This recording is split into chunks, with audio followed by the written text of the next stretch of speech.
Bonjour tout le monde et bienvenue dans une nouvelle vidéo qui entre dans le cadre toujours des cours de la MPSI 3 du CPGO Moulay Youssef de Rabat. Dans cette vidéo, je vais essayer d'expliquer ou de continuer sur le cours des espaces pré-LBRC en réel. Donc c'est la partie 2. La partie 1 est déjà présentée sur le produit scalaire et les normes associées au produit scalaire et quelques relations vérifiées par ces deux notions. Alors dans cette vidéo, on va essayer de parler un tout petit peu sur l'orthogonalité, bien sûr par rapport au produit scalaire dans ces espaces-là, et puis voir des bases très spéciales, donc très particulières, très spéciales, et voir l'intérêt de ces bases, c'est les bases orthonormées dans un euclidien. Et finalement, on va essayer de voir, de jeter un coup d'œil sur la projection orthogonale, la symétrie orthogonale et la distance d'un vecteur à un sous-espace vectoriel. D'accord? Donc, premièrement, je vais commencer par définir l'orthogonalité. Donc, comme vous connaissez, alors E étant donné E un espace pré-hertzien réel, donc un espace vectoriel muni d'un produit scalaire. Donc, je rappelle que le produit scalaire est noté pour moi ces deux parenthèses avec une slash. Donc, on va dire que x et y, deux éléments de E, sont orthogonaux si le produit scalaire entre les deux est égal à 0. D'accord? Donc, deux vecteurs sont orthogonaux si seulement si leur produit scalaire égal à 0. Et on va dire que deux espaces ou deux parties, deux sous-espaces vectoriels ou deux parties sont orthogonaux si les éléments de F sont orthogonaux avec les éléments aux éléments de G. D'accord? Donc les éléments de F et les éléments de G sont orthogonaux 2 à 2. D'accord? Donc les éléments de F sont orthogonaux à tous les éléments de G et un élément de G est orthogonal à tout élément de F. D'accord? Voilà. Donc, alors, étant donné une partie A de E, on appelle orthogonal de A, donc l'ensemble de tous les points, de tous les vecteurs qui sont orthogonaux à tous les éléments de A. D'accord? Donc, on va dire que Y est orthogonal à A si seulement X est orthogonal à A, si seulement si quel que soit Y dans A, X est orthogonal à Y. D'accord? Donc X est orthogonal à A, ça veut dire qu'il est orthogonal à tous les éléments de A. D'accord? Alors, premièrement, comme première remarque, donc on peut remarquer que dire que F et G sont orthogonaux, ça veut dire quoi? Donc, les éléments de F sont orthogonaux aux éléments de G, donc ça veut dire que F est inclus dans G orthogonal ou l'inverse, G est inclus dans F orthogonal. D'accord? Et donc, dire que F et G sont orthogonaux, ça veut dire que F est inclus dans G orthogonal où G est inclus dans F orthogonal. D'accord? Alors, le seul vecteur orthogonal à E, à tous les vecteurs de E, c'est 0. Pourquoi? Parce que le produit scalaire est défini. Alors, si on prend X, un vecteur orthogonal à E, donc il serait orthogonal à tous les vecteurs de E. D'accord? Supposons A égale à E ici.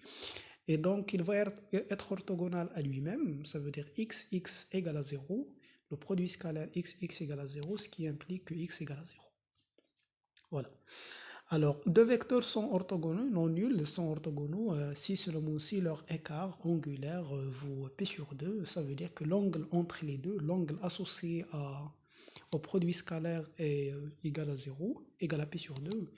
Pourquoi? Parce que ce qu'on avait dit la dernière fois, c'est que le produit scalaire égale à module de x égale la norme de x fois la norme de y fois cosinus de l'écart angulaire. Donc cosinus de l'écart angulaire égale à 0. Ceci veut dire par la définition même de l'écart angulaire que, que, que l'écart égale à pi sur 2. Parce que déjà l'écart angulaire il est compris entre 0 et pi. D'accord, parce que c'est un certain arc cosinus, d'accord? Voilà. Alors, comme exemple, donc prenons dans R2 muni de son produit scalaire canonique. Alors, l'ensemble A, cette fois-ci, égale juste réduit à un singleton qui est AB. Et donc, son orthogonal, c'est l'ensemble des xy dans R2, tel que le produit scalaire du couple xy avec AB égale à 0. D'accord?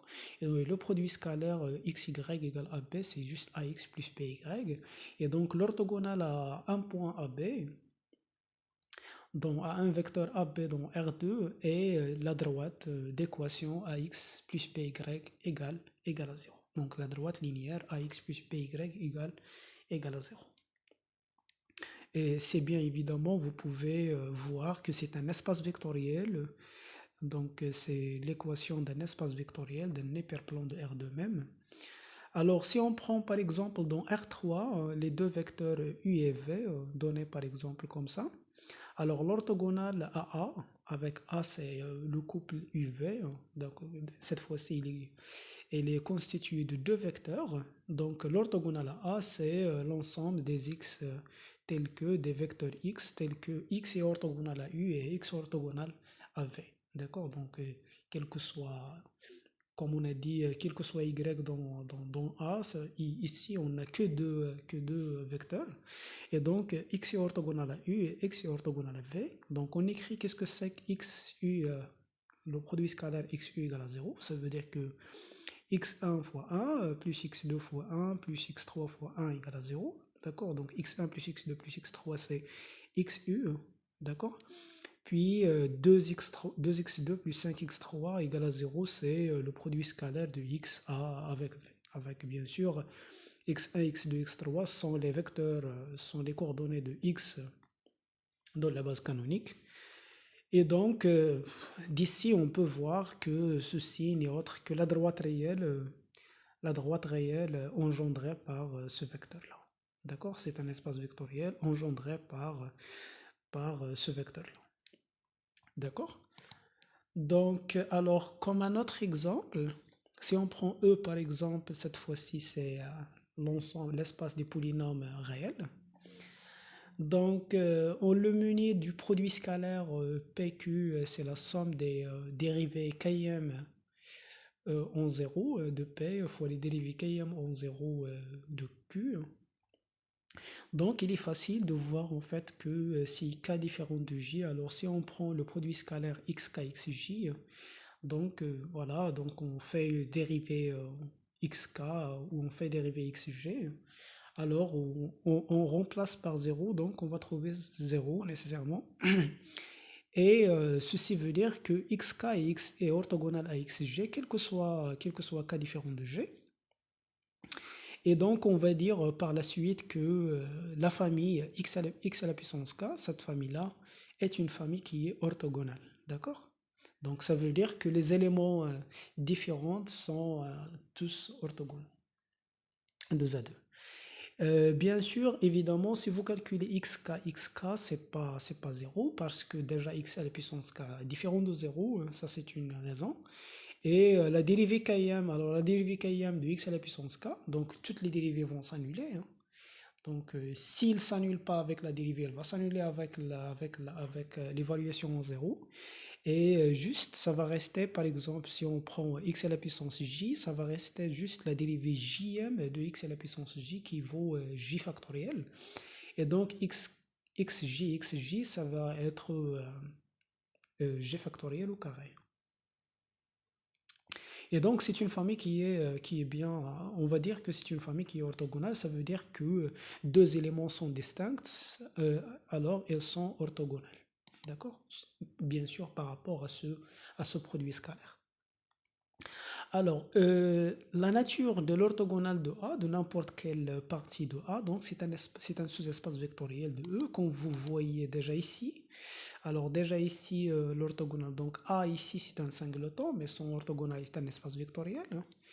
UV, c'est une partie, c'est deux vecteurs, mais leur orthogonale, c'est tout un espace vectoriel. D'accord? Donc, également, si on prend A une partie quelconque, alors son orthogonale, déjà, ça va être un espace vectoriel, un sous-espace vectoriel de E. Alors, en effet, la preuve est simple. Donc, je vais donner une simple preuve, puis alors par la suite, je vais donner une autre plus tard. Alors, pour prouver que c'est un sous-espace, je vais procéder directement. Alors, on prend x et y de deux éléments de A orthogonal et lambda un réel. Alors, il faut montrer que x plus lambda y, que la combinaison reste aussi dans A orthogonal. Et par définition de A orthogonal, donc il faut prendre le produit scalaire de x plus lambda y contre n'importe quel élément de A. Il faut qu'il soit égal à 0. Alors c'est ce qu'on fait. X plus lambda y contre A, c'est x contre A plus lambda contre x, y contre A. Ça, c'est juste la linéarité par rapport à la première variable du produit scalaire. Et donc, puisque x est dans l'orthogonale de A, ça veut dire x est dans A. Alors, x est dans A orthogonal et A dans A, ça veut dire que x a égale à 0, ainsi pour ya égale à 0 pour la même raison. Alors, le théorème de Pythagore, donc c'est l'un des théorèmes que vous connaissez évidemment depuis, je sais pas, au collège ou je ne me rappelle pas. Alors, deux vecteurs sont orthogonaux si seulement si x plus y au carré égale à x carré plus y au carré. Ça veut dire que le triangle, de côtés, alors les deux côtés sont x, le vecteur x et le vecteur y, puis la somme de x et y, c'est l'hypoténuse. Ça veut dire que l'hypoténuse égale à x carré plus y carré. Donc, ça, c'est vraiment Pythagore que vous connaissez. D'accord? Alors, la preuve est simple, très très simple. Alors, on écrit ce que c'est que x plus y au carré. Si vous vous rappelez, ceci est un développement du produit scalaire. Donc, c'est le produit scalaire x plus y contre x plus y. Donc, c'est x carré avec un tout petit développement du produit scalaire. Ça, c'est x carré, c'est le module, la norme de x carré plus la norme de y carré plus 2 fois xy, c'est comme une identité remarquable.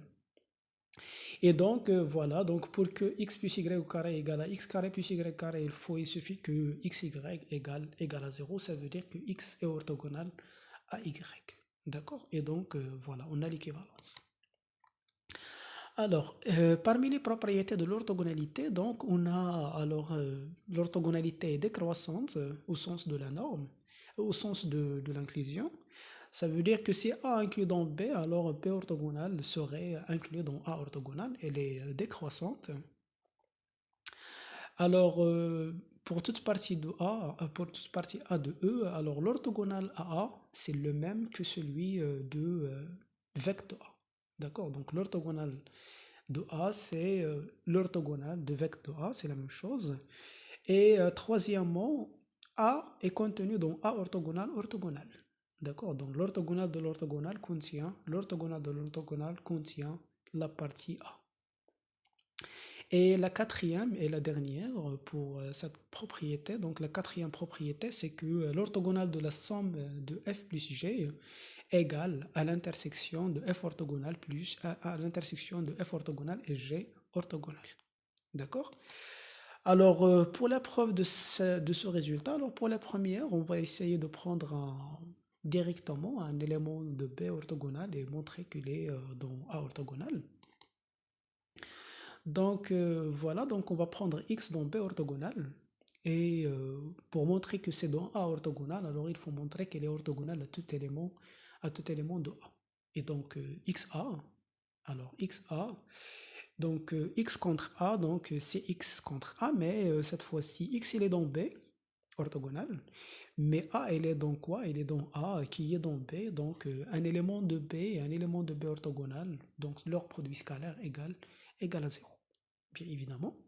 Alors pour la deuxième, on sait déjà que A est inclus dans vecteur de A, d'accord? Donc vecteur de A c'est le plus petit sous-espace vectoriel qui contient A, et donc A contenu dans vecteur de A, donc par la première, puisque l'orthogonalité est décroissante, ça veut dire que vecteur de A orthogonal est inclus dans A orthogonal. Et pour l'autre sens, on va prendre un vecteur qui est orthogonal à A orthogonal, à A, qui est orthogonal à A. Il faut montrer qu'elle est orthogonale à n'importe quelle combinaison linéaire d'éléments de A. Et ceci est évident. Donc, on va prendre x contre une combinaison linéaire des éléments de A. On utilise la linéarité, alors ici alpha k, pardon, ici alpha k.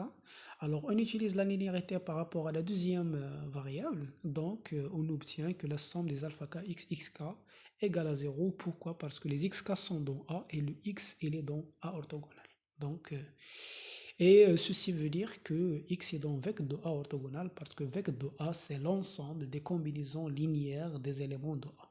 D'accord? Voilà. Alors, pour l'autre, pour la troisième, donc pourquoi A est contenu dans l'orthogonale de A? Alors, on va prendre x un élément de A, il faut montrer qu'elle est orthogonale à l'orthogonale de A. D'accord? Donc, il faut montrer qu'elle est orthogonale à l'orthogonale de A. Ça veut dire que n'importe quel y dans A orthogonale, alors x scalaire y égale à 0. Donc, quel que soit y dans, on appelle ça b hein, pour ne pas se perturber avec l'orthogonalité. Alors, on appelle ça b. Hein. Alors, quel que soit y dans b, hein, x, y égale à 0. Pourquoi? Parce que x, il est dans A, y, il est dans A orthogonal. Donc, x, y égale à 0, ça veut dire que x, il est dans B orthogonal. Mais B orthogonal, c'est A orthogonal, orthogonal. D'accord? Voilà. Alors, pour la dernière, donc, on écrit ce que c'est que x appartient à ce que c'est que x, qu'est-ce que ça veut dire? X appartient à f plus g orthogonal. Ceci veut dire que x, il est orthogonal à tous les éléments de la somme qui s'écrivent évidemment sous la forme f plus g avec f dont f et g dont g. Ça, c'est juste la définition. Alors, on peut dire que c'est équivalent au fait que xf plus xg égale à 0. Xf égale à 0 et xg égale à 0. Pourquoi? Alors, d'une part, on remplace par exemple f par 0. Alors, on prend 0g. Alors, x0 plus g égale à 0. Et puis, pour xf égale à 0, x contre f plus 0, alors le 0 appartient aussi à g, alors x, f contre f plus 0, qui est xf égale à 0 également. Et pour le sens inverse, on n'utilise que la linéarité par rapport à la deuxième variable. Donc xf plus g, c'est xf plus xg. Alors si xf égale à 0 et xg égale à 0, donc xf plus g égale à 0. Mais ceci veut dire quoi en fait? Alors xf égale à 0, quel que soit f dans f, ceci veut dire que x est dans f orthogonal et xg égale à 0, quel que soit g dans g, veut dire que x est dans g orthogonal et donc on a l'égalité. Alors, la deuxième des choses, donc c'est que, alors on a déjà vu que si A est une partie, alors A orthogonal est un sous-espace vectoriel, alors si F est un sous-espace vectoriel, alors son orthogonal est un sous-espace vectoriel qui est ensemble direct avec A, qui ne touche A que en 0 à l'origine. Alors l'intersection entre f et f orthogonal, c'est juste l'origine. Alors là, je donne une autre preuve pour montrer que f orthogonal est un sous-espace vectoriel ou A orthogonal est un sous-espace vectoriel. Alors pour cela, on prend y dans E et on considère l'application fy qui va de E dans R, alors qui n'est autre que fy de x égale à xy. Donc celle-là, c'est évidemment une forme linéaire sur E. D'accord? Donc c'est une forme linéaire sur E, ça c'est évident. Alors on va voir pourquoi on prend une telle forme linéaire. Et donc, par définition même de f orthogonal, alors f orthogonal, qu'est-ce que c'est que f orthogonal? C'est l'ensemble des x tels que x, y égale à 0, quel que soit y dans f, et donc c'est l'intersection. Alors, ça veut dire que fy de x égale à 0, quel que soit y dans f, ça veut dire que c'est l'intersection des noyaux de fy avec y parcours f. Et donc, c'est un sous-espace vectoriel comme intersection de sous-espace vectoriel. Donc celle-là, c'est une autre preuve pour montrer que c'est un sous-espace vectoriel. Et si on prend x et dans f orthogonal, donc x serait orthogonal à lui-même. Donc x, une fois, on peut le voir dans f, et une autre fois, on peut voir dans f, On peut le voir dans f orthogonal. Donc il va être orthogonal à lui-même. Et donc c'est 0 parce que le produit scalaire est défini. Voilà.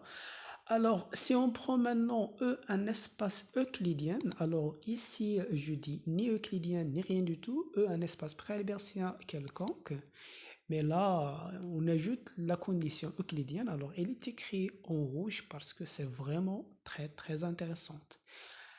Et si F est un sous-espace vectoriel, alors F orthogonal est ensemble direct avec F. Alors là où je dis, alors est un supplémentaire avec F. Alors là je dis que c'est ensemble direct, ça veut dire que c'est juste l'intersection est réduite à 0. Alors F plus F orthogonal, c'est on a une somme directe, mais là on est vraiment supplémentaire. C'est beaucoup plus. Donc F plus F orthogonal égale à E. Et évidemment, on a, si F est de dimension P, alors F orthogonal serait de dimension n-P avec n c'est la dimension de E. Et donc par la suite, on va dire que F orthogonal est un supplémentaire orthogonal de F. D'accord? Donc si vous vous rappelez bien, donc si F est un sous-espace vectoriel d'un espace vectoriel de dimension finie, alors il admet toujours un supplémentaire. Ça, c'est juste le théorème de... Alors, c'est une conséquence du théorème de la base incomplète. Mais là, alors parmi ces supplémentaires, alors il existe un supplémentaire qui est le supplémentaire orthogonal. D'accord? Donc l'un d'entre eux, c'est le supplémentaire orthogonal lorsque F, E bien sûr, est un espace euclidien. Alors, pour ce faire, donc déjà f plus f orthogonal est un sous-espace vectoriel de E, et donc évidemment sa dimension est inférieure à la n, et sa dimension c'est la dimension de f plus la dimension de f orthogonale, parce que la somme est directe, et donc on obtient directement que la dimension de f orthogonale est inférieure à n-p. Ainsi, alors si on prend f, cette application linéaire bien spéciale qui va de E dans R à la puissance P, qui à x fait correspond les coordonnées de x suivant E1 jusqu'à EP, avec E1 jusqu'à EP désigne une base de f, d'accord, de sous-espace vectoriel. Alors cette application est dite l'application, des fois on l'appelle application d'analyse suivant E1 jusqu'à EP, hein. Alors suivant B, donc c'est l'application linéaire dite l'application d'analyse suivant B, ça veut dire en analysant les vecteurs x suivant B. Et donc, il est clair que f est une application linéaire, d'accord, de E dans R à la puissance P. Et bien évidemment, si on voulait déterminer son noyau, donc f de x égale à 0, ça veut dire que x ek égale à 0, quel que soit k. Et donc, x est orthogonal au vecteur OK, donc il est orthogonal avec des vecteurs OK qui est f, et donc ker de f égale à f orthogonal. D'accord? Et donc, puisque ker de f égale à f orthogonal, on va exploiter le théorème de Durand. Donc, ceci veut dire que n, la dimension de E, égale à la dimension du noyau plus le rang de f. Alors, le rang de f, c'est un sous-espace vectoriel de R à la puissance P, et donc, il est inférieur, alors le rang de f est inférieur ou égal à P. Et donc, voilà, on obtient que la dimension de f orthogonale est supérieure à n-p, donc inférieure à n-p et supérieure à n-p, et donc on a l'égalité. Alors, on peut également montrer, pas vraiment très difficile de montrer que f est même bigique, et même ici, il est même surjectif. D'accord?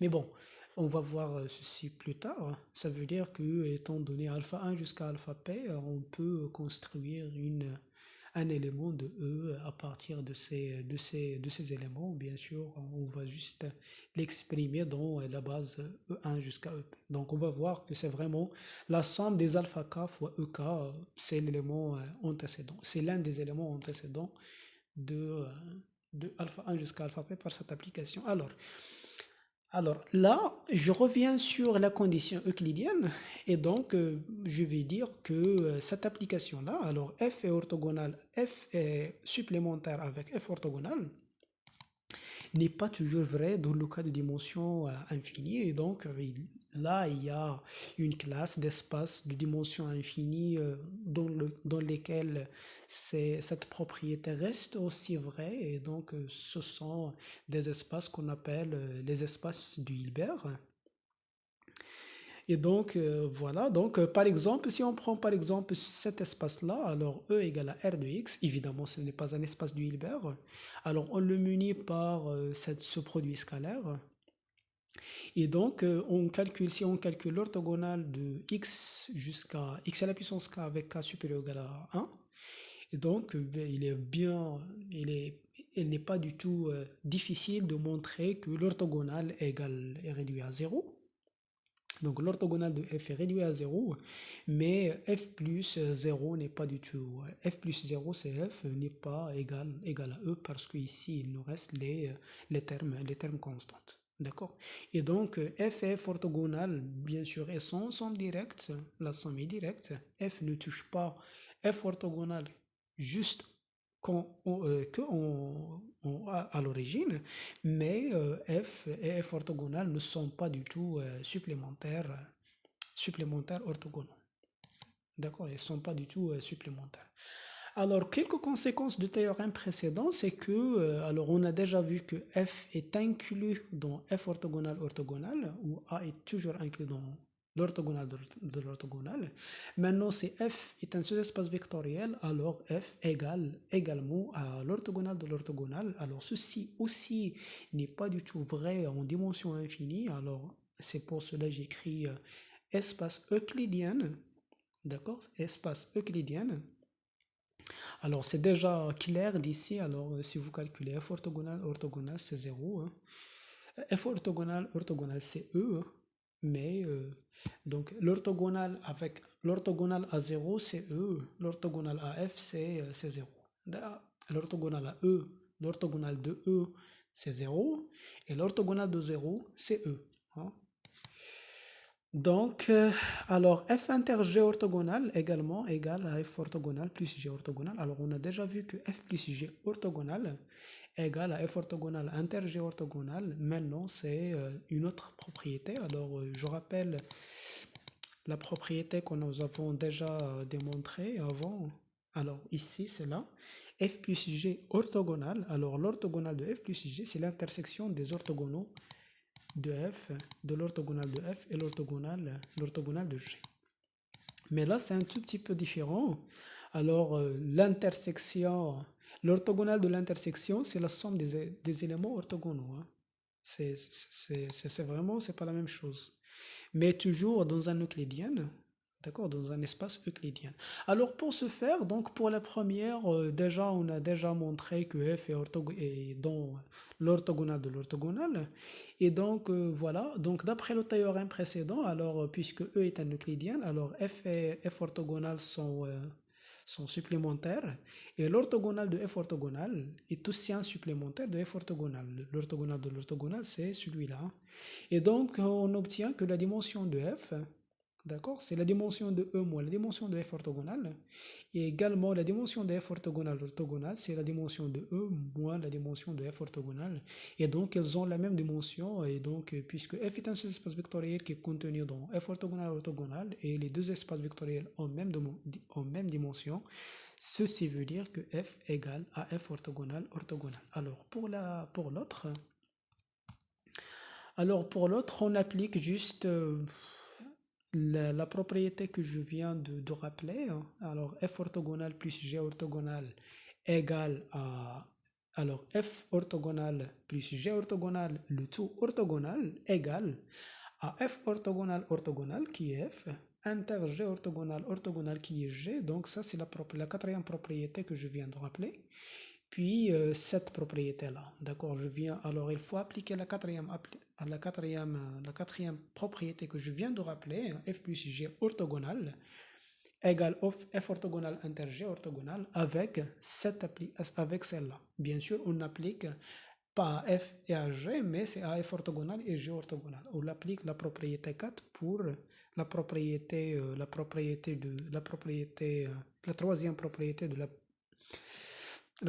propriété de 4 de la proposition 4 déjà énoncée, hein, avec A, F orthogonal et G orthogonal. D'accord? Alors, là, je viens à un théorème très intéressant dans sa théorie-là et dans la théorie des espaces du Hilbert également. C'est le théorème de représentation de Riesz en dimension finie. Voilà. Donc ça, c'est le théorème dans le cas de la dimension finie. C'est l'un des théorèmes fondamentaux de l'analyse fonctionnelle. Alors, qu'est-ce qu'il dit? Alors, il caractérise également, il caractérise complètement les formes linéaires d'un espace vectoriel de dimension finie. Si vous vous rappelez bien, je vous ai déjà dit qu'on va voir plus tard un jour, je vous ai dit qu'on va voir plus tard ce que c'est que les formes linéaires d'un espace de dimension finie. Et ben c'est le théorème de Riesz. Et donc le théorème dit que si f est une forme linéaire d'un espace vectoriel de dimension E, un espace euclidien, alors f de x s'écrit sous la forme, ce n'est autre que le produit scalaire avec un certain élément A de E. D'accord? Donc f de x n'est autre que le produit scalaire avec A. D'accord? Donc le produit scalaire de x avec A. Donc il caractérise complètement les applications linéaires, les formes linéaires de E. D'accord? Donc ce sont tous. Donc ici on peut dire qu'on peut identifier f avec A parce que A ici est unique, d'accord? A elle est unique et donc on peut identifier f avec A et donc on dit généralement qu'avec cette identification là que l'espace dual E étoile, l'espace des formes linéaires, l'espace dual de E égale à E. D'accord? C'est la même chose que E. D'accord? En dimension finie, l'espace dual, c'est la même chose que E. Ça veut dire quoi? Ça veut dire qu'une forme linéaire, on peut l'identifier avec un élément, un vecteur de E, avec un unique vecteur de E, et vice-versa. Bien sûr, si on prend juste AX, il définit une forme linéaire. Et c'est la cause pourquoi, en fait, on a pris ici, alors pour montrer ici que f orthogonal est un sous-espace vectoriel, donc on a pris ces formes linéaires. Alors c'est pas du tout, il n'y a rien à cacher. Alors ici également, alors ici elles s'apparaissent. Ok. D'accord. Alors, je reviens sur la démonstration peut-être. Non, avant la démonstration, je vais dire un tout petit mot sur ce théorème. Alors, déjà, ce théorème, il est dû à Frigi Series. Donc, c'est l'un des fondateurs, c'est un, c'est un mathématicien, c'est l'un des mathématiciens, c'est l'un des fondateurs de différents domaines. D'accord. Alors, Frédéric, c'est l'un des fondateurs de l'analyse fonctionnelle et de la théorie des opérateurs en tant que discipline à part. D'accord. Donc, c'est lui qu'il a considéré premièrement l'analyse fonctionnelle et la théorie des opérateurs. Lorsque je dis la théorie des opérateurs, ça veut dire la théorie où on étudiait les applications linéaires à part. D'accord, donc à part, donc comme une discipline à part. Donc il a considéré ceci en 1910. Il a été également beaucoup influencé par les idées de Frichet, je ne sais pas ce que vous le connaissez, par les idées de Lebesgue également et par les idées de David Hilbert, d'accord, dont j'ai parlé la dernière fois. Ce Riesz était le frère, alors Marcel Riesz, voilà, c'est l'une des fois où on trouve deux frères qui font les maths. et deux frères qui sont vraiment très forts en mathématiques. Donc c'est un cas vraiment très très rare. Alors Marcel Ries, c'est le frère de Fréchy, d'accord? Ça celui-là c'est le plus âgé, hein, en 1880, 80, et celui-là il est né en 1880, 86. Alors pour Marcel, il a passé toute sa carrière à l'université de Lund, au Suède, donc ce sont des Suédois. Donc il a un apport très très fondamental à l'analyse et spécialement à l'analyse. Si je me rappelle bien, alors, l'un des théorèmes fondamentaux de Marcel, c'est le théorème potentiel de Ries, la transformation de Ries, la moyenne de Ries-Buchner, le théorème de Ries-Dorine. Donc, il a travaillé vraiment dans l'analyse fonctionnelle. Il a travaillé beaucoup dans l'analyse fonctionnelle. Ce sont juste quelques-unes des découvertes de Marcel Ries. Il était vraiment curieux de savoir que dans ses recherches d'un poste permanent, il a créé classé deux fois de suite, toujours après Karlmann. D'accord, donc Karlmann était son étudiant, Thorin également, Kramer, Hiller et Heil. Frostman et Hormonder, on était tous ses étudiants, donc celui-là était vraiment très très fort pour moi que Freddy. Alors malheureusement, ces deux frères, ils ont travaillé, ils ont écrit qu'un seul travail en commun en 1916.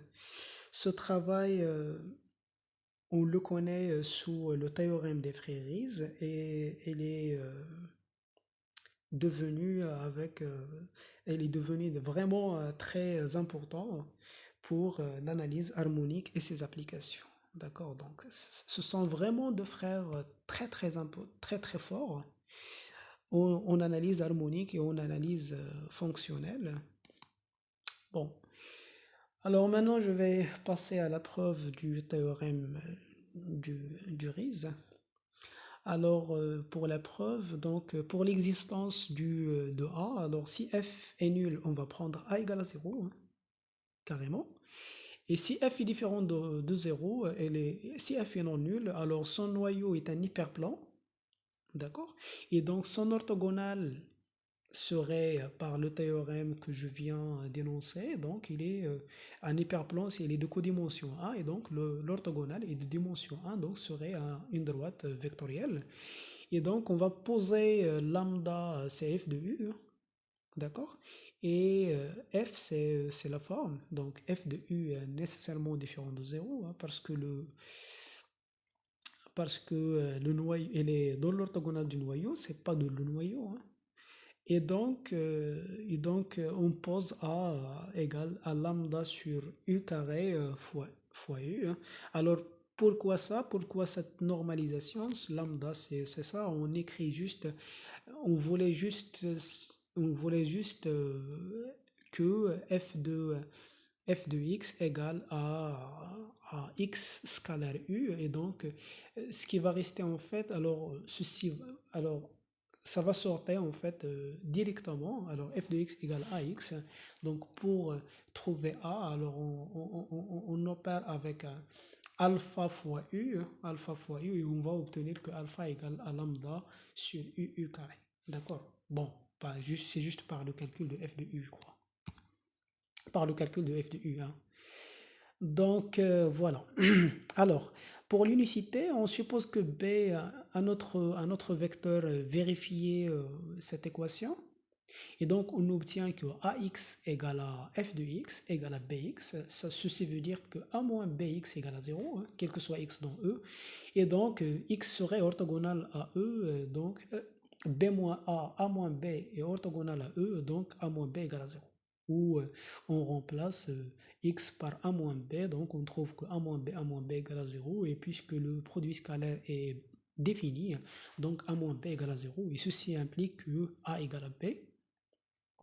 Alors le théorème de Riesz également, il est valable pour les espaces du Hilbert, d'accord, pas seulement pour les espaces pour les espaces euclidiens, et évidemment les espaces euclidiens sont des cas particuliers des espaces d'Hilbert. Alors maintenant je vais passer à un type très spécial de base. Ce sont les bases orthonormales et les bases orthogonales de Zan euclidienne. Alors, bon, premièrement, je vais définir qu'est-ce qu'une famille orthogonale. Alors, étant donné E un espace pré-hilbertien et X une famille de vecteurs de E, alors on va dire que X est une famille orthogonale si quel que soit I différent de J, XJ égale à 0. Donc XI est orthogonal à XJ. Donc quel que soit alors les éléments si les éléments de X sont orthogonaux 2 à 2. D'accord? Bon. Si de plus les éléments de X sont orthonormés, sont normés, alors avec cette normalisation, alors elles sont tous de norme égale à 1. Si elles sont tous de norme égale à 1, on va dire que la famille est orthonormale ou orthonormée. D'accord? Donc, signifie la même chose.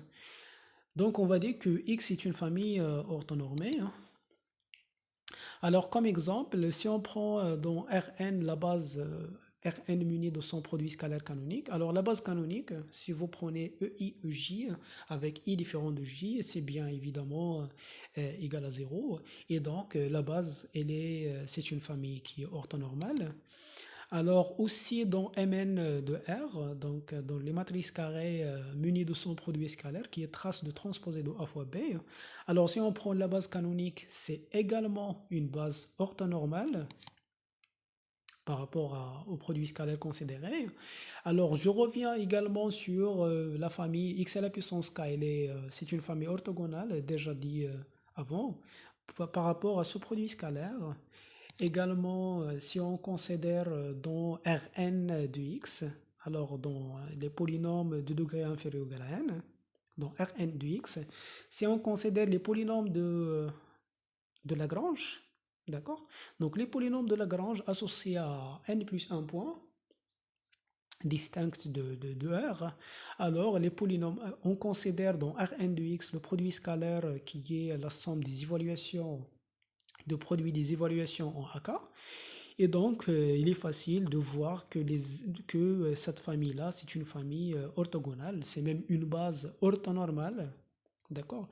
C'est même une base. C'est une base et c'est une famille orthonormale. Donc, on va l'appeler une base orthonormale. Je vais donner la définition par la suite. Et donc, voilà, donc c'est une base orthonormale, donc il est facile de vérifier ceci, hein, ça c'est pas du tout difficile. Également, les polynômes de Legendre, alors les polynômes de Legendre, Ln, c'est Ln de x, c'est n factoriel sur 2n factoriel, x à la puissance 2n moins 1 au carré, x à la puissance 2 moins 1 au carré, la dérivée énième de ce polynôme, donc c'est un polynôme de degré n, déjà vu. Hein. Et si on considère dans R de x le produit scalaire, l'intégrale, cette intégrale-là, et donc cette suite de polynômes est une suite orthonormale, est une famille orthonormale, est une famille orthogonale, c'est même orthonormale c'est une famille orthonormale de R de x. Et c'est également une base orthonormale une base orthogonale de R de x. D'accord? Également, les polynômes d'Hermite, les polynômes de Laguerre sont tous des polynômes orthogonaux, hein, associés à des produits scalaires bien spéciaux. Malheureusement, pour les polynômes d'Hermite, je ne peux pas vous donner la définition du produit scalaire parce que c'est un produit scalaire. Alors, on va le voir lorsqu'on va traiter les intégrales impropres. D'accord? C'est une intégrale impropre, elle est donnée par une intégrale impropre. Alors, comme proposition, donc, c'est le fait que, alors, CE est un espace pré-hilbertien, elle est x1 jusqu'à xn, une famille orthogonale. Alors, une famille orthogonale qui ne contient pas de vecteurs nuls, d'accord? Ici, les vecteurs sont tous non nuls, alors nécessairement, elle est libre. D'accord? Donc, l'orthogonalité implique la liberté. C'est beaucoup plus forte que la liberté. En particulier, toute famille orthonormale est libre parce que une famille orthonormale, donc, il est la norme égale à 1, d'accord? Donc, la norme égale à 1, ils sont tous de norme 1, et donc, ils sont tous non nuls. D'accord? Alors, ok. Alors, pour voir ceci est vraiment très facile. On va prendre une combinaison linéaire des xk égale à 0, hein, une combinaison linéaire des xk égale à 0, et on prend j n'importe quel indice entre 1 et n, et on calcule on utilise l'orthogonalité. Alors, 0 c'est xj0, hein, c'est le produit scalaire xj0, mais x0 c'est la somme. D'accord? Alors, on utilise ici juste la linéarité par rapport à la deuxième variable. Xj, xk égale à delta, égale à la norme de xj au carré fois delta jk. Donc, c'est égal à 0 si j est différent de k. Et si j égale à k, c'est xj au carré. Donc, dans cette somme, il reste qu'un seul terme qui est k égale à j, et donc alpha j xj au carré égale à 0. Donc ce qui est équivalent au fait que alpha j égale à 0 parce que xj est différent de 0, par hypothèse. Voilà. Le cas particulier intéressant, c'est lorsque E est un espace euclidien de dimension n, alors toute famille orthonormale de dimension de n vecteurs est une base, d'accord, parce qu'elles sont orthonormales, donc elles sont libres, qui contient n vecteurs, donc n vecteurs qui sont libres, ils constituent une base. Cette base-là, on va l'appeler une base orthonormale ou une base orthonormée. Évidemment, si la famille juste elle est orthogonale, mais il ne contient bien sûr pas de vecteurs nuls, une famille de vecteurs non nuls qui est orthogonale, donc on va dire elle va être une base, et donc on va dire que c'est une base orthogonale, d'accord? Donc orthonormale ou orthogonale, c'est vraiment la même chose, sauf que orthonormale, ça veut dire que les vecteurs sont tous normés, sont tous normalisés, sont tous de norme égale à 1. Pour une base orthogonale, ça veut dire que la norme est quelconque. Ils sont tous non nuls, mais la norme est quelconque. Alors, si vous prenez comme exemple voilà. Donc ici, cette base-là, c'est une famille. Alors, les polynômes de Lagrange, les polynômes de Legendre sont des bases orthonormées. La base canonique dans Rn, dans Mn de R, c'est aussi une base canonique. Celle-là, c'est une base orthogonale, orthonormale.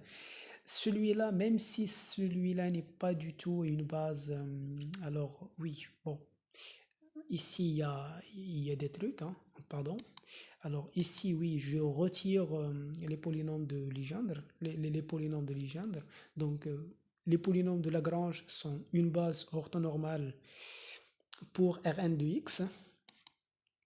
D'accord? Parce qu'il faut rester quand même euclidien. D'accord? Alors, pourquoi ces bases? Pourquoi ces bases orthonormées? Alors, c'est quoi l'intérêt de ces bases orthonormées?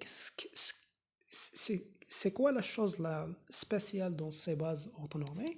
Alors, pour répondre à cette question, on va donner le théorème suivant. Donc, étant donné B une base orthonormée, x, y, deux vecteurs de E, alors, premièrement, il est vraiment très facile de trouver les coordonnées suivant cette base-là. Les coordonnées sont juste le produit scalaire contre EI. La IM coordonnée, c'est le produit scalaire contre EI. La facilité de trouver les coordonnées, premièrement. Deuxièmement, le produit scalaire s'exprime comme ça. C'est la somme des xi, xyi avec xi, c'est xei, yi, c'est yei. Et donc, il donne en fait une expression analogue au produit scalaire canonique de Rn. Et donc, c'est comme si on travaillait dans Rn. Et deuxièmement, il nous donne la norme de x. C'est la racine carrée de la somme des xi au carré. Et donc, ceci est vraiment une des, avec les xi, c'est bien sûr les coefficients. Et c'est vraiment une analogie avec Rn, hein. Donc, c'est comme si on travaille avec Rn. On a déjà vu, on a déjà dit que si E est un espace vectoriel de dimension n, alors il est isomorphe à Rn. Si c'est un R espace vectoriel, si c'est un K espace vectoriel, donc il est isomorphe à K à la puissance n. Mais là, alors, il nous donne en fait que également le produit scalaire s'exprime vraiment comme le produit scalaire de Rn. Il y a une facilité de trouver les coordonnées des éléments, les coordonnées de n'importe quel vecteur, et aussi la norme s'exprime comme la norme de R à la puissance n. Alors, pour la démonstration, donc premièrement, alors x, pour montrer que x égale à tout ça, égale à celui-là, ceci, alors on note lambda 1 jusqu'à lambda n sont les vecteurs coordonnées, sont les coordonnées de x dans la base B. Ça veut dire que x égale la somme des lambda k xk, ek, et donc x, ek, x contre ek, x c'est la somme des lambda i e i, on utilise la linéarité par rapport à la première variable, et on utilise le fait que c'est orthonormal, alors ei, ek égale à 0, et quel que soit k différent de i, alors ce qui reste c'est juste un seul, c'est i égale à k, i égale à k, donc il reste lambda k, ek, ek, ek, ek égale à 0, ek scalaire, ek égale à 1, pardon. EK égale à 1 parce que c'est normalisé. Et donc, lambda k c'est x EK et donc c'est la propriété qu'on voulait, c'est la propriété voulue. Voilà, si on prend x égale à la somme des x i e i, y la somme des y i e i avec x et xk c'est vraiment xek, hein, comme on vient de dire. Alors le produit scalaire de x contre y c'est la somme, donc on remplace x et y par ces valeurs. On utilise la linéarité à gauche, la linéarité par rapport à la première variable et la linéarité par rapport à la deuxième variable. On fait sortir les scalaires. Alors ici, il reste que le cas, donc par le fait qu'elles sont orthonormales, ça veut dire que EIEJ égale à delta IJ, ça veut dire que il reste que le cas I égale à J. Alors I égale à J, ça veut dire que c'est la somme sur I, XI, YI, delta II égale à 1. Et pour la dernière propriété, il suffit de remplacer x par y dans le théorème. Alors, dans la deuxième propriété, xx, c'est la norme de x au carré. C'est la somme des xi fois xi, c'est la somme des xi au carré. D'accord? Alors, voilà. Alors, l'existence de ces bases orthonormées, est-ce qu'il existe toujours? Est-ce qu'il n'existe pas? Comment on va les trouver? Alors, c'est l'objectif en fait du procédé d'orthogonalisation de Gram-Schmidt ou d'orthonormalisation de Gram-Schmidt, hein, c'est la même chose. Alors, étant donné E un espace pré-hilbertien réel, E1 jusqu'à EP, une famille finie libre, une famille libre, hein, finie, hein. Alors, il existe V1 jusqu'à Vp, de même cardinal bien sûr, une famille orthogonale, ou même, si vous voulez, orthonormale si vous voulez, hein, il suffit de normaliser, de quotienter par la norme de chaque Vk, hein. Et donc, il existe une famille orthogonale de E telle que, quel que soit K, les vecteurs engendrés, alors l'espace engendré par les U1 jusqu'à UK est le même que celui engendré par V1 jusqu'à Vk. D'accord? Donc, c'est pas seulement P, mais c'est pour n'importe quel cas. Alors, pour la preuve de ce théorème, donc c'est une preuve par récurrence sur K. Et donc, alors pour K égale à 1, V1, qu'est-ce qu'on va choisir? Alors, pour V1, vecteur de U1 égale à vecteur de V1, donc je vais poser V1 égale à U1, bon, facilement. Et il faut chercher, alors on voulait chercher V2 par exemple. Alors V2, pour le chercher, il faut qu'il soit orthogonal à V1, premièrement, pour garantir le fait que la famille est orthogonale, il faut qu'il vérifie la deuxième propriété, c'est que le vecteur de U1, U2 égale vecteur de V1, V2. D'accord? Alors, on va exprimer cette deuxième propriété. Alors, déjà, V1 on l'a. V2, alors V2, il est dans vecteur de U1, U2, alors on va l'écrire comme étant U1, U2 plus alpha V1. Alors ici, on prend le scalaire égal à 1, ici la combinaison égale à 1 parce qu'il ne peut pas être nul, car en fait, alors celle-là, il se peut qu'elle soit nulle, oui, mais celle-là, si elle est nulle, alors V2 serait dans vecteur de V1, vecteur de V1, et V1 et V2 sont libres, d'accord, sont libres, et donc ici ils sont donc vecteur de V1 V2 est donc égal vecteur de V1, et donc ceci n'est pas du tout facile, n'est pas du tout vrai, d'accord. Et donc c'est pour cela on pose ici le coefficient égal à 1, parce qu'il faut qu'elle soit toujours différente de 1, et donc différent de 0, et donc voilà, donc V1 V2, alors, on va chercher le alpha, hein, pour que cette condition soit satisfaite. Alors V1 V2 égale à 0, hein.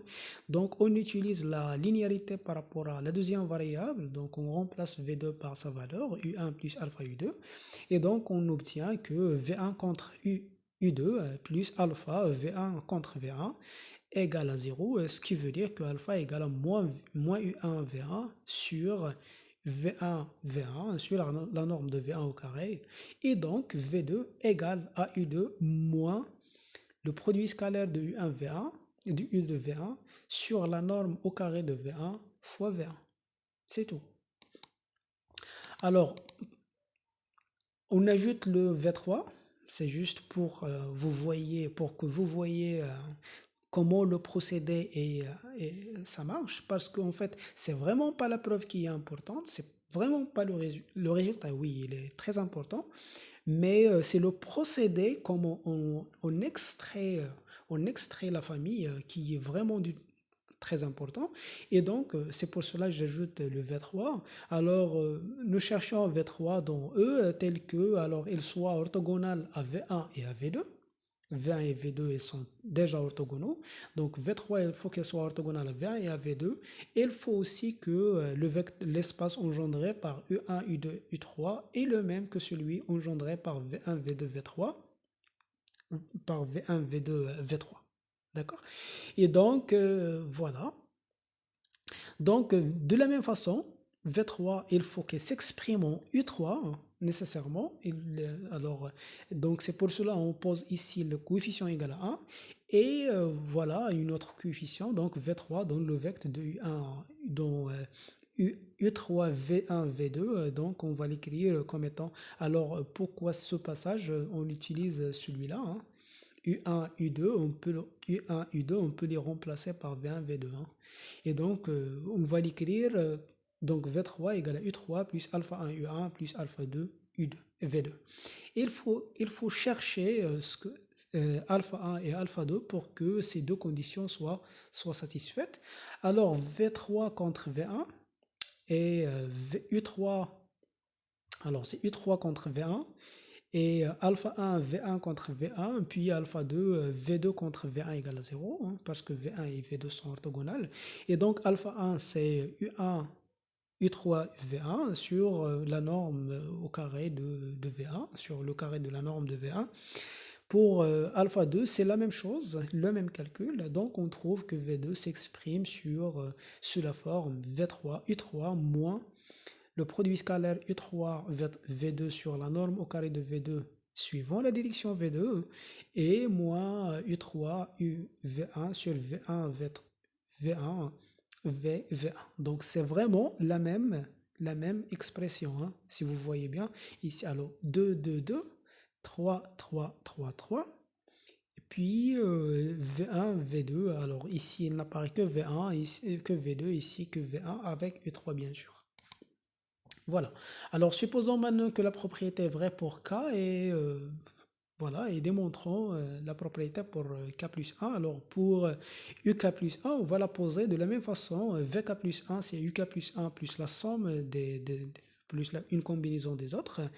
Et on calcule VK plus 1 contre VJ, comme ici, hein, pour n'importe quel J, on trouve en fait que VK plus 1 plus VJ, VK plus 1 contre VJ n'est autre que UK plus 1 contre VJ, UK plus 1 contre VJ, plus la somme VI VJ c'est juste alpha J, VI VJ parce que VG VJ, il reste que le KI égale à J parce que les éléments sont orthogonaux.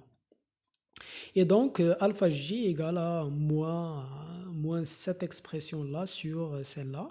Et donc, VK plus 1, c'est vraiment UK plus 1 moins la somme de cette quantité-là. D'accord? Et donc, les VK toujours existent. D'accord? Alors, ce théorème, bien sûr, il est dû à Graham et Schmidt. Ce Schmidt-là était l'un des mathématiciens, l'un des fondateurs de l'analyse fonctionnelle. Il était aussi un étudiant de thèse avec David Hilbert. Donc, c'est l'un des étudiants de David Hilbert qui a également donné son impact dans la théorie de l'analyse fonctionnelle juste après. Voilà. Alors, comme conséquence du théorème précédent, donc si on prend E un espace euclidien de dimension n, alors E déjà possède une base orthonormale. Alors comment on va faire? On va prendre une base quelconque de E, on le normalise, pas on le normalise, mais on fait le procédé de Gram-Schmidt sur la base. Donc, on va obtenir nécessairement une base orthonormale. Alors, également, si B est une base, alors d'après Gram-Schmidt, donc il existe une base orthonormée B', telle que la matrice de passage est une matrice triangulaire supérieure à diagonale strictement positive. D'accord? Donc, parce que déjà VK plus 1 s'écrit toujours UK plus 1 plus les éléments qui précèdent. Donc, c'est pas vraiment, il ne dépend pas des éléments, des autres éléments. Et donc, c'est pour cela, donc, si on écrit la matrice de passage, c'est une matrice qui est triangulaire supérieure. Alors, orthonormée, donc, il faut il faut diviser par la norme des VK ici. Hein. Donc, ici, il faut diviser par la norme des VK. Alors, ils sont juste orthogonaux. Donc, pour les rendre orthonormaux, donc, il faut diviser par leur norme. De plus, si U1 jusqu'à UP est une famille orthonormale, alors il existe une base orthonormale qui contient la famille A. Donc, c'est le théorème de la base orthonormale incomplète. Donc, c'est l'analogue du théorème de la base incomplète. Alors, pour ce faire, donc, on applique le théorème de la base incomplète à cette famille-là, qui est une famille, bien sûr, libre. Donc, il va exister une partie qui va la rendre orthonormale, qui va la rendre une base de E, puis on fait la procédé du Gram-Schmidt à la famille, à la base, donc je vais dire U1, UP, U', P plus 1 jusqu'à UN. Donc U1 il est orthonormal, U2 il est orthonormal elle est orthonormale avec U1, donc c'est pas la peine de faire alors il y a rien à faire hein, jusqu'à UP plus 1, donc ce qu'il faut, donc le travail commence en fait de U' P plus 1 jusqu'à U'. Voilà. Alors, prenons comme exemple, par exemple, dans R3, U1, U2, U3, c'est trois vecteurs. Alors ici, on calcule le déterminant relativement à la base à la base canonique. On trouve que c'est 5 différents de 0. C'est juste pour dire que U1, U2, U3 est une base de R à la puissance 3. Alors, si on voulait appliquer le procédé de Gram-Schmidt pour obtenir une base orthonormale, donc on pose en fait V1 c'est U1, donc c'est U1, V2 c'est U2 moins U2 scalaire V1 sur V1 scalaire V1 fois V2, donc un calcul simple, on trouve que c'est ce vecteur-là, puis V3 égale à U3 moins U3 scalaire V2 sur V2 V2, alors sur la direction V2, moins U3 V1 sur V1 V1 suivant la direction V1. Et il suffit de calculer ceci. Alors, vous avez V2, vous avez V1, vous avez U3, l'expression de U3, vous avez l'expression du produit scalaire. Alors, un calcul simple vous donnera l'expression de V3 et donc V1, V2, V3 est une base orthogonale de R à la puissance 3 donc si on voulait une base orthonormale donc il faut calculer la norme de V1, la norme de V2, la norme de V3 et diviser par ces normes pour les rendre orthonormales, d'accord? Pour les rendre orthonormés, pour rendre ces vecteurs orthonormés. Alors, la norme de V1, c'est juste racine carrée de 1 plus 4, puis la norme de ça, hein, c'est la même chose. Alors, procédons dans R2 de x, orthonormalisant, alors muni du produit scalaire, l'intégrale de P de t Q de t, d de t.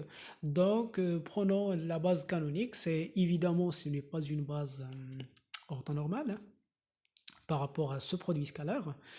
Alors, on va appliquer le procédé de Gram-Schmidt à cette base. Et donc, on pose P1, c'est 1. P2, ça, c'est le vecteur, le deuxième vecteur, moins le deuxième vecteur scalaire, le premier sur le premier fois le premier, suivant la direction, fois 1 ici. Hein, c'est x moins 1 demi. Hein, puis P3, c'est x3 moins x3 P3, P2 sur P2 P2 fois P2 moins X ici, pardon, ici il y a une toute petite faute de frappe. Alors ici il va nous falloir X au carré 1 sur 1, 1. D'accord? Il va nous falloir X carré 1 sur 1, 1. Pas 3, 1. Pas 3, 1 sur 1. Et donc, c'est ce qui donne en fait x carré moins x plus 1 sixième. Alors ici, j'ai dit c'est x carré 1 sur 1, 1. X carré P1 sur P1 sur P1, P1 fois P1. P1, c'est 1. Et donc, on obtient en fait ainsi une base, voilà, P1, P2, P3, une base orthogonale. Et la matrice de passage du B canonique dans AB, c'est cette matrice-là, d'accord, dont les éléments diagonaux sont tous des 1. Si on voulait une base orthonormale, il faut diviser par la norme de P1, la norme de P2, la norme de P3, et donc ça va vous apparaître les normes. Donc les éléments diagonaux, c'est 1 sur la norme, c'est 1 sur la norme de P1, 1 sur la norme de P2, 1 sur la norme de P3. Voilà. Alors maintenant, je viens à la définition, aux projections orthogonales. Alors déjà, on a déjà vu les projections. Alors un projecteur, c'est un opérateur, c'est une application linéaire qui vérifie P en P égale à P. Hein. Et donc, un projecteur orthogonal. Alors, on a déjà vu qu'un projecteur, si P est un projecteur, si seulement si quart de P et quart de P moins l'identité sont, sont supplémentaires, ou quart de P et l'image de P sont supplémentaires. Alors, pour qu'on dit un projecteur ou une projection orthogonale, alors il faut que quart de P il faut que la somme soit orthogonale. Ça veut dire il faut que quart de P soit l'image de P orthogonale et également soit quart de P moins l'identité orthogonale. D'accord? Donc il faut que cette condition soit satisfaite. Alors, inversement, si on prend f est un sous-espace vectoriel de E, alors si E s'écrit sous la forme f plus f orthogonale, d'accord? Alors la projection orthogonale sur f, donc la projection orthogonale sur f, c'est juste la projection sur f parallèlement à f orthogonale. D'accord? Donc voilà, donc vous voyez ici, alors on peut voir, ça, ici c'est f hein, en bleu, alors le x ici, puis on fait la projection orthogonale, donc c'est la projection que vous connaissez en baccalauréat, c'est la projection avec un angle orthogonal. Donc ici on ne dit pas parallèlement à quel axe, mais bon c'est parallèlement à l'orthogonal. Donc c'est vraiment la projection parallèlement à l'orthogonale de f. D'accord? Ici, parallèlement à l'orthogonale du quart. D'accord? Voilà. Alors, voilà, si f est un sous-espace vectoriel tel que f égale à f et e et f plus f orthogonal, d'accord? Alors, si f est un sous-espace vectoriel avec f et f orthogonales sont supplémentaires, alors f orthogonal égale à f, nécessairement. Donc ici, j'ai pas dit que c'est euclidien, d'accord? Donc f orthogonal égale à f, nécessairement, et la projection orthogonale sur f orthogonal serait l'identité moins f moins pf, d'accord? Serait l'identité moins pf. Donc, voilà. Alors, le projeté alors déjà, on a déjà parlé sur de la projection, mais j'ai jamais donné l'expression d'une projection. On demande toujours d'exprimer la projection. Alors là, par contre, si F est un sous-espace, alors E est un espace pré-hilbertien, pas nécessairement euclidien, F un sous-espace de dimension finie, hein, d'accord, de dimension P finie, et E1 jusqu'à EP avec de dimension finie, alors nécessairement F et F orthogonales sont en somme supplémentaire, alors ça c'est une conséquence. Donc dans les espaces pré-hilbertiens. Et donc, si E1 jusqu'à EP est une base orthonormale de F, alors la projection serait la somme donnée par la somme des XEI à EI. Bon, je vais juste donner la preuve de ça, de l'expression de la projection. Donc, l'expression de la projection, donc la projection est un élément de F, d'accord. Donc, le projeté de X est un élément de F, et donc, comme E1 jusqu'à EP est une base orthonormale, donc PF de X serait la somme de PF de X contre EI scalaire alors fois EI. Et donc, il faut calculer ce que c'est que ce produit scalaire. Donc, le produit scalaire PF de x EJ n'est autre que, alors ici on ajoute et on retranche x. Alors, celui-là, il est donc quart de P, hein, et celui-là, il est donc quart de P moins les densités. Et puisque P est orthogonal, alors celui-là est orthogonal à celui-là, donc ce produit scalaire est égal à 0, et donc ceci, c'est x EJ. Et par suite, on aura l'expression directement. Alors, comme exemple, prenons deux exemples vraiment classiques et très intéressants. Donc, le premier exemple, c'est la projection sur une droite. Donc, prenons D une droite vectorielle engendrée par U. Alors, U sur la norme de U est une base orthonormale de D. Et donc, la projection sur X, la projection de X, le projeté de X sur la droite D n'est autre que EI scalaire X fois E1 scalaire X fois E1, pas plus. Et donc, la projection, c'est XU sur U carré fois U. On remplace EI par E1 par sa valeur, d'accord? Également, si on prend E un espace euclidien et H un hyperplan, alors H orthogonal est de dimension A, et donc c'est une droite, vectorielle engendrée par un vecteur n. Donc c'est un vecteur normal à H. Donc on l'appelle déjà le vecteur normal à H. Donc ceci, vous faites tous ces calculs en physique, notamment en mécanique, de poids matériel et en mécanique de solide aussi. Voilà, donc, il existe H qui engendre le H orthogonal, il existe N, un vecteur normal qui engendre H orthogonal, et donc la projection sur H du X, c'est l'identité moins la projection sur la droite, et la projection sur la droite est donnée par ça, et donc c'est X moins Xn sur la norme de N au carré fois N factoriel, fois N. D'accord? Et si vous prenez n de norme égale à 1, c'est juste xn fois n. Voilà. Donc ceci est vraiment très très important. Alors, par la projection, donc, on peut revenir au procédé du Gram-Schmidt et donc, on peut voir facilement que V1, c'est E1, hein, d'accord? Et VK n'est autre que UK, moins la projection sur V1 jusqu'à VK-1, UK, appliqué à UK, pas plus. D'accord? Par cette expression-là, bien sûr.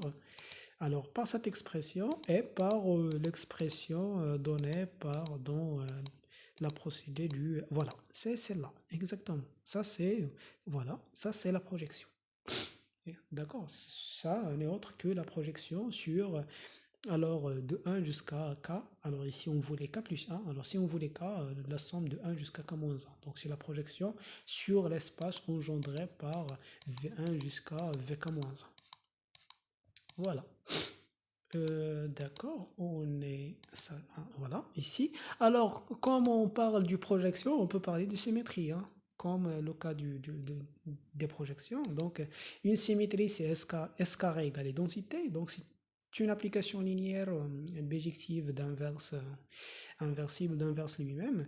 Et donc, comme on vient de dire alors pour les symétries, une symétrie, c'est seulement si quart de S plus les densités et on somme direct avec quart de S moins l'identité.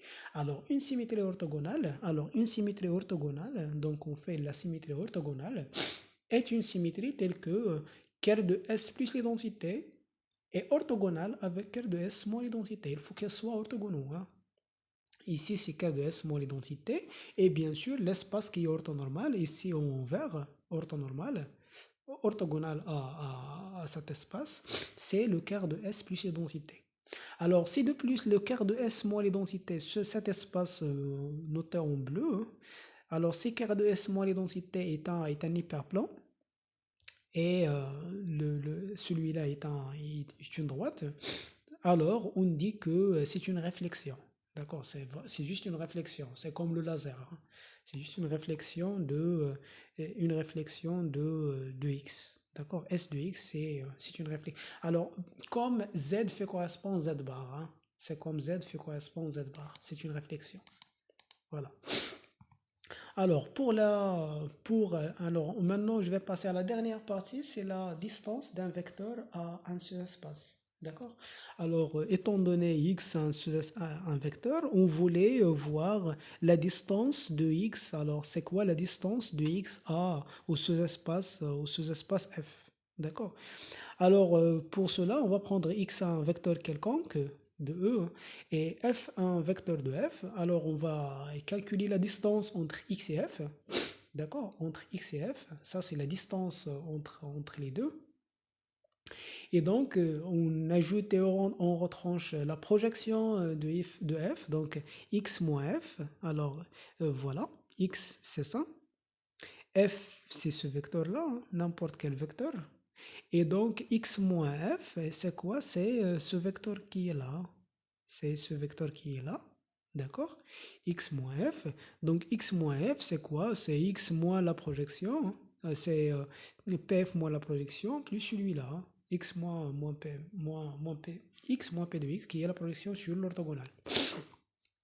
Puisque celui-là est dans le quart et celui-là est dans l'image, celui-là il est dans le quart de P de X, PF, celui-là dans l'image, et donc ils sont orthogonaux. Donc ici on utilise Pythagore, d'accord? Et donc c'est le carré plus le carré de celui-là. Et donc ce X moins F, elle est supérieure à la projection, d'accord? À la projection au carré. Et on a l'égalité sauf si f égale à pf de x. D'accord? Donc on a égalité sauf donc cette quantité, c'est un minimum de cet ensemble. Et ce minimum, il est atteint que pour f égale à la projection. Et donc si cette distance-là, hein, si cette distance, c'est vraiment ce que vous connaissez. Vous prenez x, donc si vous voulez calculer la distance, tu fais la projection orthogonale, puis tu calcules x moins la projection orthogonale. Voilà, c'est tout simplement ça. Donc on prend x moins y, l'ensemble x moins y avec y parcours f. Donc c'est un ensemble non vide bien sûr, qui admet un minimum. Son minimum c'est x moins pf de x. et qui est la norme la norme de la projection sur l'orthogonale de x, sur l'orthogonale de f de x. D'accord? Et on appelle ça la distance de x à f. C'est le minimum des distances entre des éléments de f et x. D'accord? D'accord. Alors, premièrement, alors deux exemples qui s'imposent aussi. Alors, le premier exemple, c'est la distance d'un point à une droite, d'un vecteur à une droite. Alors, si on prend D une droite vectorielle engendrée par U, alors la distance, c'est la projection, il est donné par ça. D'accord, c'est ce qu'on vient de dire. Et la distance, c'est juste la norme. C'est la norme, c'est ça. X moins PD moins PD moins la projection. Et cette quantité-là n'est autre que x carré moins xu au carré sur u au carré. Je crois que vous avez déjà vu une telle expression en baccalauréat, je crois. Hein. Alors, pour un hyperplan, donc si on prend H un hyperplan, alors son supplémentaire est une droite vectorielle engendrée par un vecteur. Ici, je le note U. Alors, je prends A1 jusqu'à N les coordonnées de U dans une base orthonormale. Et on note x1 jusqu'à xn les coordonnées de x dans la même base B orthonormale de E. Alors x dans H, c'est seulement si la somme, donc x u égale à 0. C'est seulement si x est orthogonal à u. Et ça, c'est comme on vient de dire, comme on a dit la dernière fois, c'est l'équation c'est l'équation cartésienne de H dans B. D'accord, c'est l'équation cartésienne de H dans B. On a déjà vu une certaine équation à l'aide du déterminant. Maintenant, c'est à l'aide du produit scalaire. Alors, on remarque que la distance de x à h, donc par ça, n'est autre que a1 x1 plus an xn sur la somme des carrés, hein, sur la somme de ces carrés. Alors déjà, je suis sûr là que vous avez déjà vu la distance d'un point à un plan. En baccalauréat, ceci est déjà vu lorsqu'on travaille bien sûr dans R3. Alors ce qui est écrit en bleu ici, c'est que dans l'équation dans l'équation de H, d'accord, donc B avec B une base orthonormale, donc les coordonnées du vecteur normal se lisent sur l'équation, donc ce sont les coefficients. Hein. Donc les coefficients sont exactement les coordonnées du vecteur normal à un hyperplan. D'accord, donc voilà.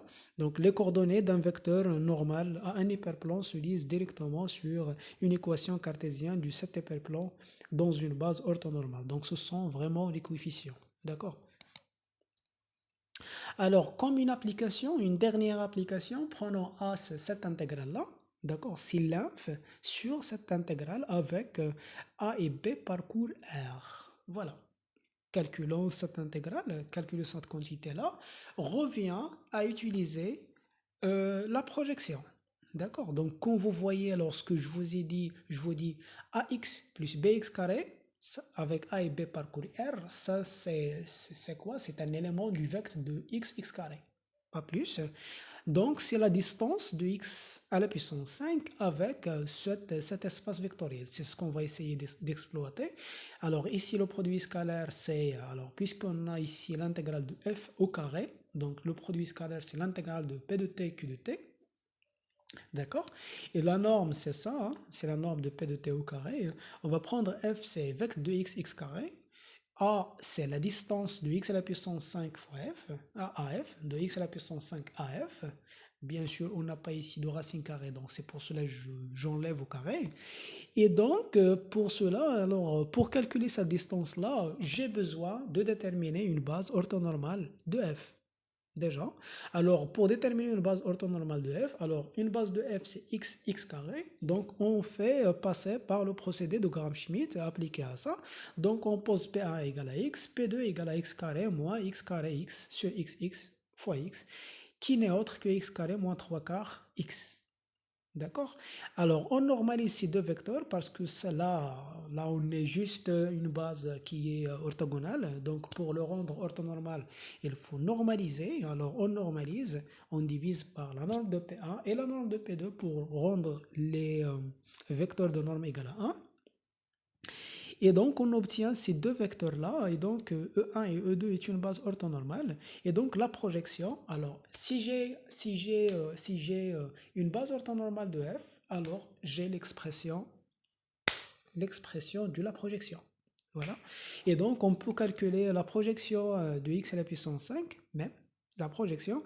Et si j'ai la projection, alors je peux calculer x à la puissance 5 moins la projection de x à la puissance 5 sur f, qui n'est autre que notre quantité A. Donc ceci, c'est un calcul à faire. Donc ce qui est important ici pour moi, c'est juste comment exploiter ces éléments, ces outils, tous ces outils pour résoudre de tels problèmes. Et voilà, ce qui reste, c'est juste un calcul simple. Voilà, c'est tout pour aujourd'hui. Je vous remercie pour votre attention et à une prochaine vidéo, Inch'Allah. À plus.